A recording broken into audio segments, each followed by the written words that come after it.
Welcome back to this video. In this video, I will show you on how to enable flip to mute incoming calls on Android phone. So let's see. But before we dive into the tutorial, if you find this tutorial useful and you are very new to this channel, remember click on that subscribe, turn on notification bell for more useful tutorial like this. So with that being said, let's get started. The very first thing you want to do is to simply open up your phone guide pad. The next thing you need to do is to click on this setting icon from the top side. So click on that, it's taking you here. Next thing you need to do is to simply scroll down and go to advanced settings.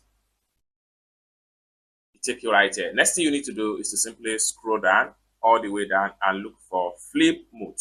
So simply click on that, it take you right here. Next thing you need to do is to simply enable this button right here.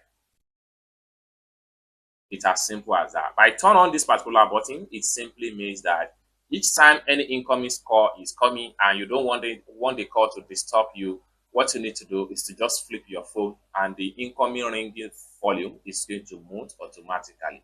It's as simple as that. I hope you really got value for this video. If you find this video useful, give this video a big like, and also remember to subscribe to the channel for more useful tutorial like this. Thank you so much for watching, and I hope to see you in my next video. Bye for now.